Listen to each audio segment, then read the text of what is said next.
I'm taking example from one of the best ITI persons, Gudrun Kugler, to give 3 messages instead of 1.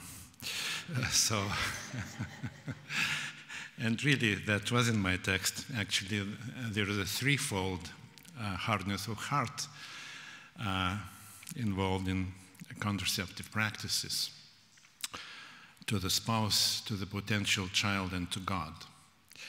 But we need to figure out how it works. So when the disciples asked our Lord why it was allowed by the law to divorce one's wife, Jesus replied that Moses permitted you to divorce your wives because your hearts were hard. But it was not this way from the beginning. Matthew 19:8. Our purpose here is to examine what is the heart of flesh versus a heart of stone, as Ezekiel puts it, and why it is possible to say that contraception hardens one's heart. The statement may seem too poetic and ungrounded at the first sight. However, we believe that the contemporary audiences we are addressing in our pastoral work, for example, the engaged couples in marriage preparation courses, because of their high regard for richness of subjective experience, can appreciate this line of thought. Together with the challenges, the subjectivation of conscience, which was talked about many times today,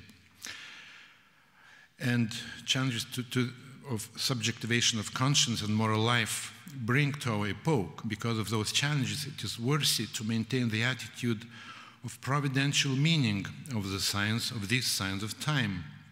So to see the seeds of truth and possibilities in the midst of distortions.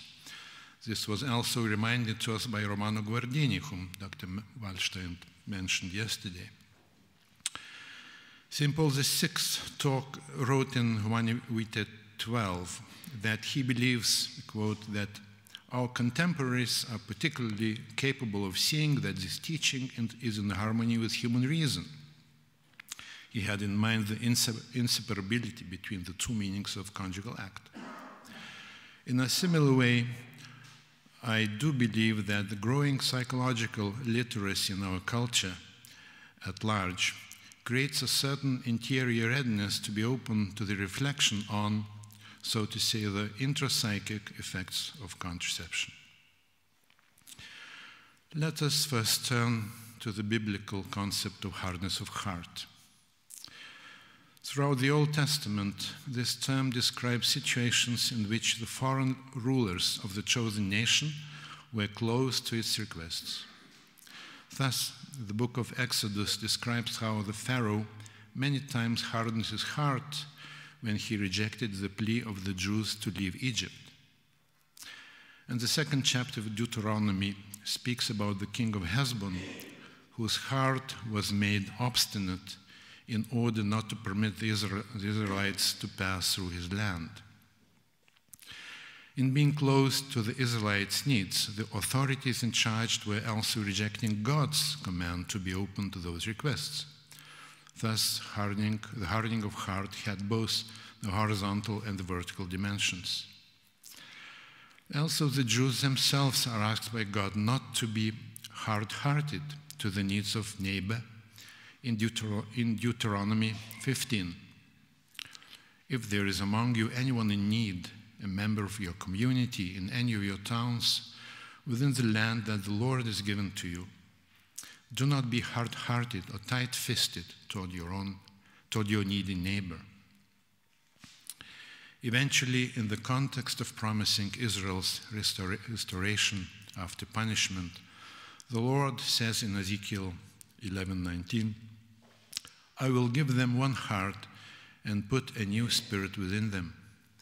I will remove the heart of stone from their flesh and will give them a heart of flesh. This text prefigures the redemption of which St. Paul speaks in the letter to the Romans. God's love has been poured into our hearts through the Holy Spirit that has been given to us, and the hearts of the faithful Israelites and of all of us, as the 19th century commentary says, shall no longer be as they have been, dead and dry, hard and heavy as a stone. He will make their hearts sensible of spiritual pains and pleasures, will make them tender and apt to receive impressions. In life, there are many instances when man's heart is receptive to the impression generated by the other person's need, beauty, or goodness. As Adam rejoiced at the sight of Eve, so modern spouses rejoice at the sight of each other. Only in conflict their hearts become hardened. Famous English psychoanalyst John Bowlby writes that attachment behavior in the baby who desires to be held, calmed, and gently supported is matched by the parenting behavior in adult person who feels the urge, quote, to cradle the infant, to soothe him when he cries, to keep him warm, protected and fed, end of quote. And in the famous 8 Ages of Man, Erik Erikson spoke that those who, because of philosophical or spiritual traditions, renounce the right to physical procreation, turn to ultimate concerns. They engaged in the care for creatures of this, in the care for creatures of this world, and with the charity which is felt to transcend it. End of quote. The spouse, the child, and God, who is the very source of the baby's life, seem to be the paradigmatic directions of heart's openness to the other, or its tenderness, the opposite condition to being hardened. In a certain sense, the conjugal act can be considered the epitome of heart's tenderness. John Paul II wrote in Familiaris Consortio, there exists in the man and in the woman, quote, an innate language that expresses a total reciprocal self-giving of husband and wife. End of quote. As is obvious from intuitive understanding and also from the medical science now, this total reciprocal self-giving is marked by a maximal bodily and affective elation, an outburst of passionate love, in which surrender and trust to each other are not only experienced by the spouses, but also reflected in several neurobiological phenomena, such as the activation of emotional centers, the activation of control areas in the brain, the surge of neurotransmitters generating and sustaining the bond between the spouses. Because of vulgarization of sexuality, the ultimate devotion inscribed in the nature of becoming one flesh is not so clearly understood anymore. However, for a clear conscience and chaste perception, this act remains the highest peak of love, its consummation.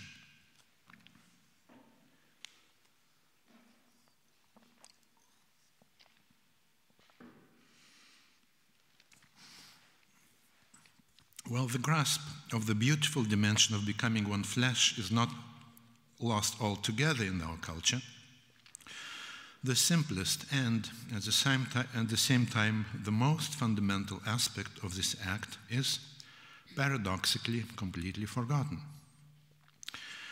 As writes sociologist Mark Regnerus, sex has become naturally infertile in our societies.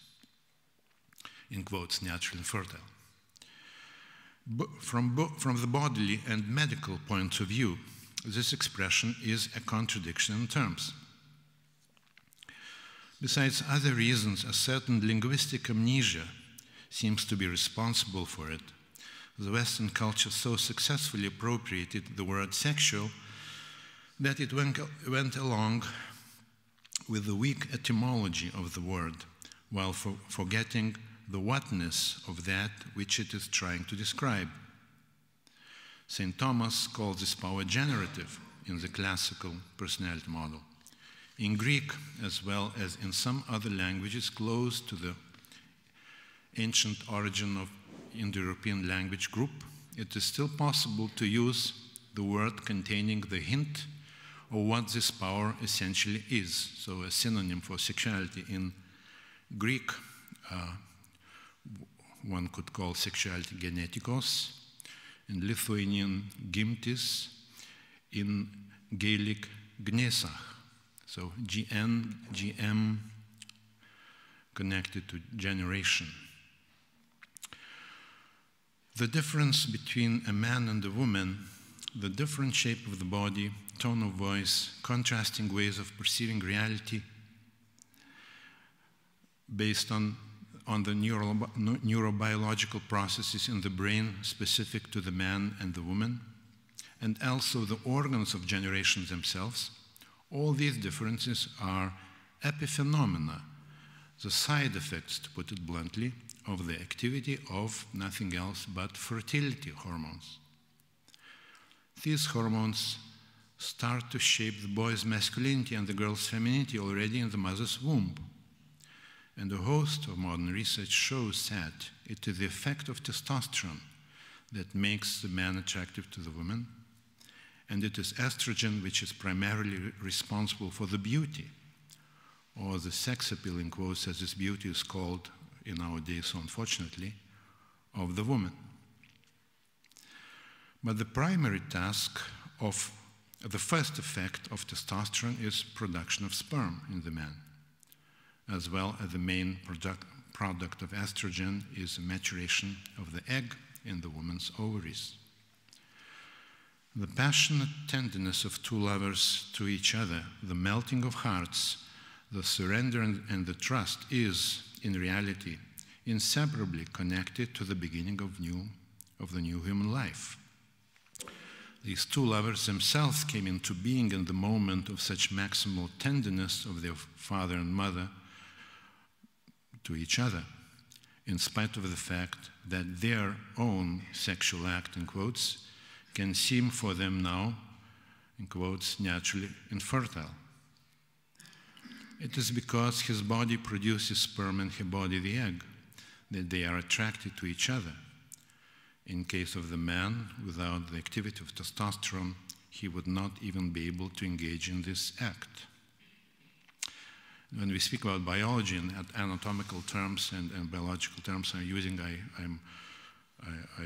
keep in mind the discussion which was also going on here in this audience about the science, how it sort of reduced the body, the biology, to something lower than the personal attitude. And so many beautiful thinkers, including Christopher Dawson, in his Crisis of Western Education, address this problem. So, but it seems to have started in Aristotle, as we heard from Dr.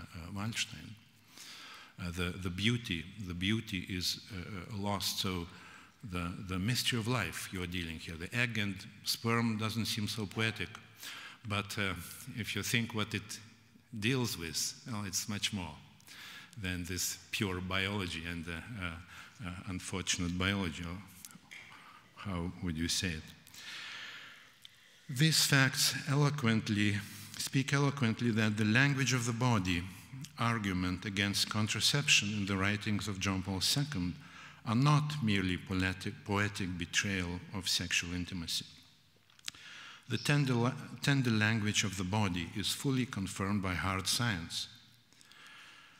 I give myself to you, and you give yourself to me totally and without any reserve, until death sets apart. This is the first message of the body. And this full mutual giving includes our fertility. As a man, I accept the core dimension of your femininity, and as a woman, I accept the core dimension of your masculinity, and in this way, make a gift of my core personal identity to you.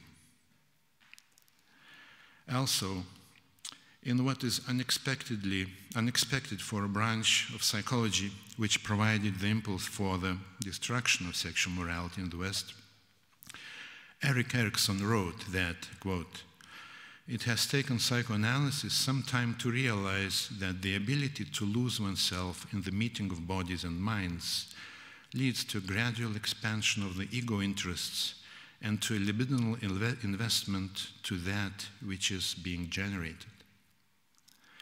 The Jewish origin of psychoanalysis, one might suppose, could not miss this bodily logic of generative intimacy. And actually this is how Erikson calls sexuality in this chapter.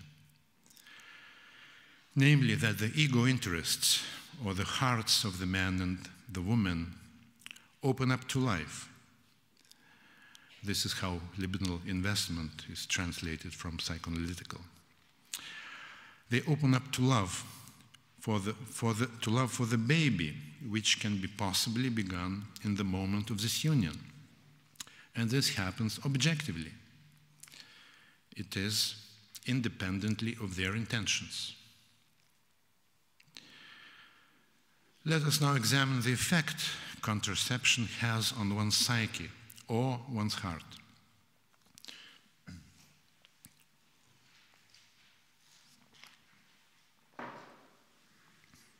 Am I doing well? Okay.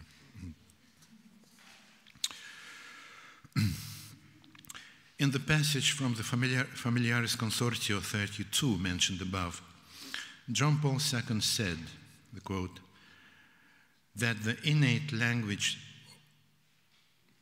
that expresses a total self-giving of husband and wife is overlaid through contraception by an objective contradictory language, namely of not giving oneself totally to the other. End quote. The gift of the core of the husband's masculinity and the wife's femininity is withheld when contraception is used. It may sound radical to call the suspension of fertility hardness of heart, which means, as we saw above, to be close to one's neighbor, to be tight-fisted instead of open-hearted. The mutual surrender, the ecstatic feelings of which medical science, sexology write also in their research and observations, do not stop to exist in the contracepted act fully. However, the bodies and hearts of the lovers, in other words, their psyches with all the depths of their unconscious longings, would want to say more than their minds in this act. It seems important to see that in choosing to contracept, first of all, the closure of the heart has to be directed to the possibility of the new child. It is true that the child does not yet exist. However, the body is aiming at it because of the whatness of this act, as we saw examining its physical structure. It's like using the power of the organ to what it was designed, like eating. Like eating, this means I need to finish. Okay, like eating is basically has a purpose to nourish ourselves. And we can eat, actually, in order to enjoy the taste of food also. That's possible. But to be just blunt, if we spit it out after chewing it, then perhaps we would misuse the digestive system and not use it for what it is designed. So the possibility of the new child, the whatness of this act, when it is aiming at that which is being generated, what it is aiming at, that which is being generated, this is what the act aims at, according to Erik Erikson. The bodies desire this. So this object is extremely tender, joyful, and precious, the baby, simply said. Our response to it is parenting behavior, according to ethological observation of John Bowlby, observing, not inventing, observing how adult people react to the baby. And that is a caring tenderness. No, I don't want that, one says when contraception is used.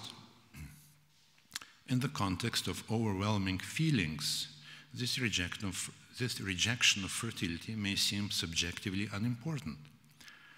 However, the huge risk, in quotes, of pregnancy is clearly perceived in this situation.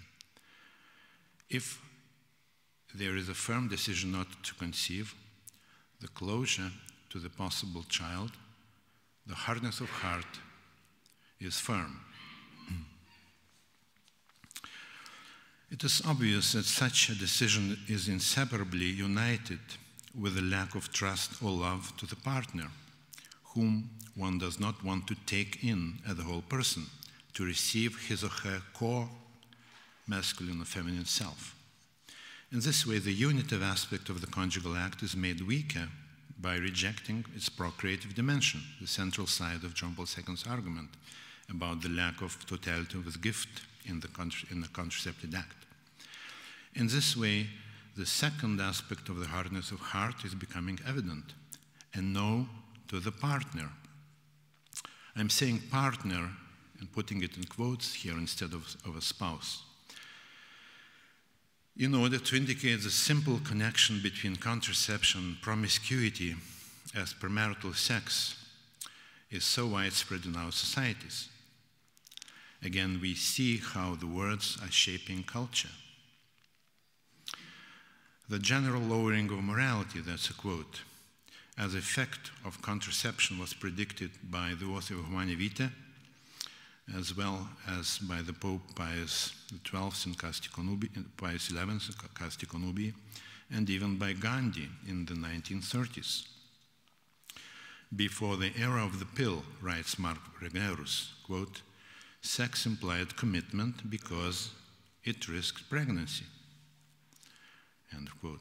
The hardness of heart to the partner, again the language, brought about by contraception is most obvious in a Mr. Not Yet Ready, in quotes, to marry you, or a commitment phobe, in quotes, attitude toward, in quotes, romantic plight of the new single woman. The later is a subtitle of sociologist Barbara Dafoe Whitehead's book, Why There Are No Good Men Left. And there is a host of sociological research showing a poor condition of a modern young woman in the hands of a child man, as Chaos Heimovitz called this man, who isn't able to commit and basically has a hard heart. And as both the statistically proven correlation between the usage of contraception and the divorce rate shows, this hardness of hearts hurts the relationships between the spouses, even if it often takes the shape of extreme sentimentality born out of sterile engagement with a procreative passion, as Erik Erikson clearly shows. We don't have a possibility to go into detail in Erikson's analysis here in the 7th chapter of Ages of Life. It's an amazing argument against contraception. Okay, so moving toward the end. The biblical account of the hardness of heart, as we saw above, has also the vertical dimension, the closure to God's intention. I was a little anxious when I conceived our 4th child, once spoke a woman at the Vilnius Archdiocese Family Center. But as my pregnancy progresses, I discover that my heart has become even more loving than it was before. As God is love, first letter to John, 4th chapter, 8th verse. As God is love, the connection between contraception and hardening of one's heart to God is obvious. As pointed out by Fulton J. Sheen, rejection of children means a refusal to undergo the transformation of egos, of eros primacy to agape primacy in one's life, to progress from the more self-oriented passionate love to the other-oriented sacrificial love. But this is God's intention, to invite man to come closer to his image through procreation, as we saw in the analysis Dr. Dolna gave us of the first chapter of Genesis yesterday. Why? Because it causes a man's expansion of heart. St. Thomas compared the hardness of heart to the situation when the man closes the window shutters so that the sunlight cannot enter the house. He says that when the heart is hardened, charity no longer softens human affections. Perhaps the most obvious effect of how contraception hardens the heart is the tendency to perform abortion when pregnancy occurs in spite of the attempt to prevent it. In Evangelium Vitae, John Paul II wrote that, quote, "Despite the difference of nature and moral gravity, contraception and abortion are often closely connected as fruits of the same tree." Paragraph 13. This ultimate hardness of heart, even if in the midst of suffering and pressure to the woman to exercise it sometimes, scars many mothers and their children. No peace can exist in the society which cannot protect the baby in the mother's womb, spoke Mother Teresa. This violence, as well as hardness of human affections in different spheres of life, seems to start in the heart, hardened by the pill, very much in our time. Namely, hardened to the tender possibility of the new life, to the partner, in quotes, of sexual intimacy, and to God, whom we had the privilege to see, to take on the tender heart of flesh. Thank you very much.